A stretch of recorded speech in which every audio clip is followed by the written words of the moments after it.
Un peu de Corrèze, un peu d'Italie. Qu'est-ce que ça pourrait bien faire, ça?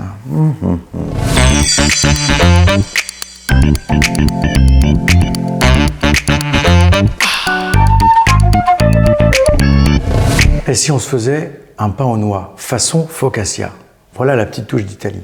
Alors, pour faire une focaccia, normalement on fait l'huile d'olive, des olives, de l'ail, du romarin. Nous, on va remplacer quelques éléments, on va garder l'ail, mais à la place d'huile d'olive, on va mettre de l'huile de noix, de la brisure de noix et de la levure boulangère.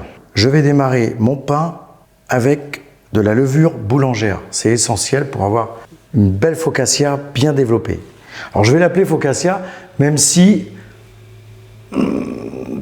c'est pas vraiment la véritable focaccia puisque j'ai enlevé les olives et le romarin. Mais pour moi, ça sera plus pratique, alors on va l'appeler focaccia aujourd'hui.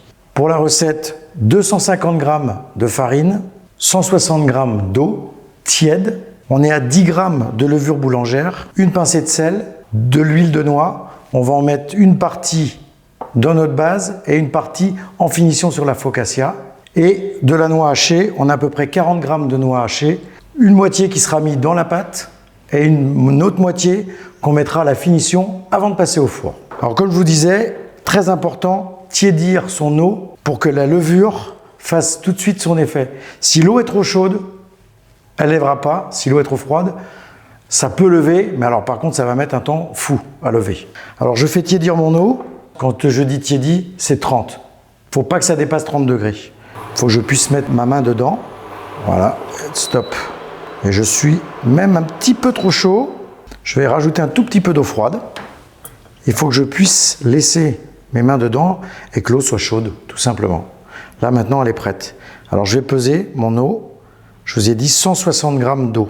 Et voilà. Je la mets directement sur ma levure boulangère que j'ai émiettée légèrement. Voilà. On peut fouetter ou mélanger à la main, comme vous voulez. Elle va se dissoudre toute seule. Voilà, là je l'aide. Voilà. Elle est bien diluée. Je mets une pincée de sel dans ma farine et j'ajoute mon eau, la moitié de mon huile et la moitié de mes noix. Et voilà. Et maintenant, je mélange. Alors c'est comme une pâte à pain, hein. Donc forcément, ça va coller un petit peu. On peut la faire au robot. Si vous avez un petit robot mélangeur avec le petit crochet, vous la laissez. Là, on va être obligé de la pétrir un petit peu. Hein, chose qu'au robot, ça se fait tout seul. Ça vous permet de faire autre chose pendant ce temps-là.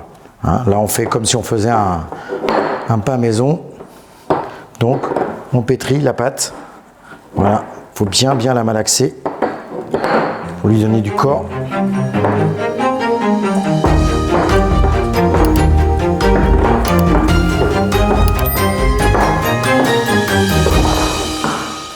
C'est physique. C'est pour ça qu'on a inventé les robots.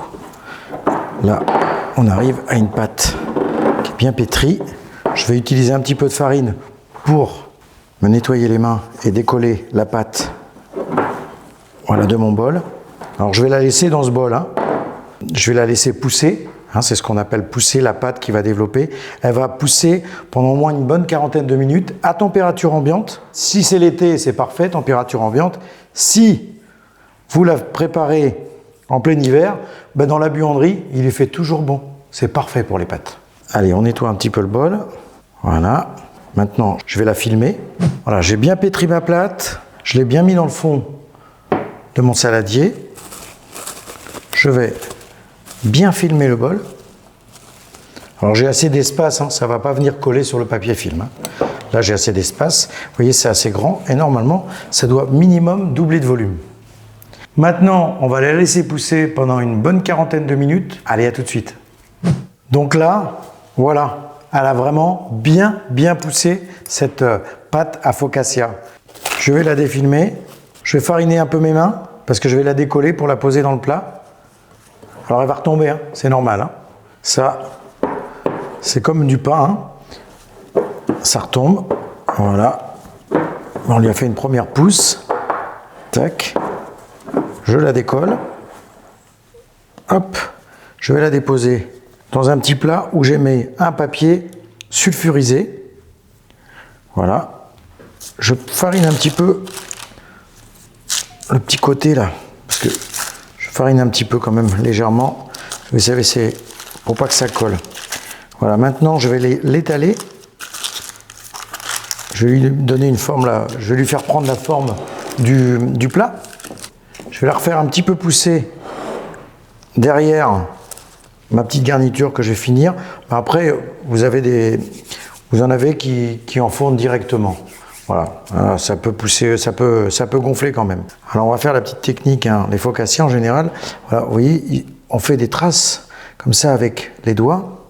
C'est là que, logiquement, si on a une focaccia avec des olives, c'est là qu'on met les olives et l'ail, les petits morceaux de romarin. Nous, on va y mettre de l'ail, forcément. Voilà. Alors pas partout, juste une sur deux. Alors, je vais mettre un petit peu d'ail à droite, à gauche. J'ai pris une demi-gousse d'ail que j'ai taillé très finement. Hein, j'ai enlevé le germe et j'ai juste taillé l'ail fin. Voilà.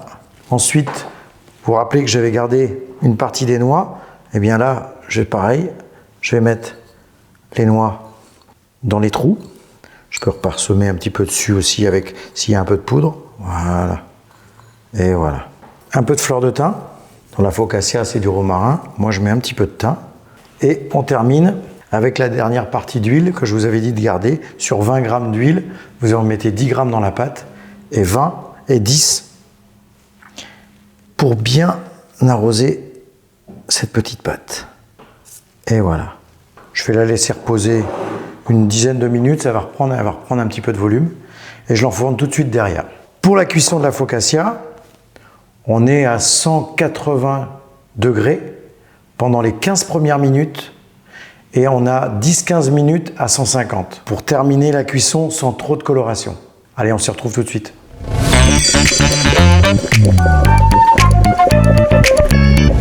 Je l'ai laissé pousser une dizaine de minutes avant de l'enfourner.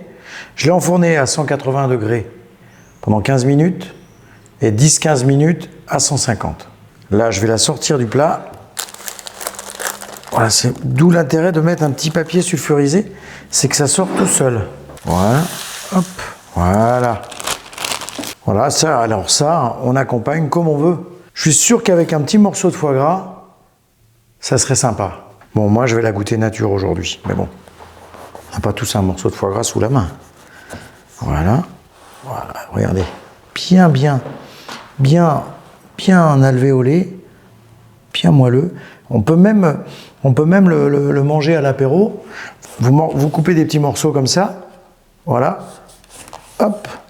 Alors, soit vous mettez justement, comme je vous disais, un petit morceau de foie gras dessus, soit un petit morceau de magret fumé, ou alors vous trempez encore dans de l'huile de noix. Hein, un petit, hop, comme ça et hop.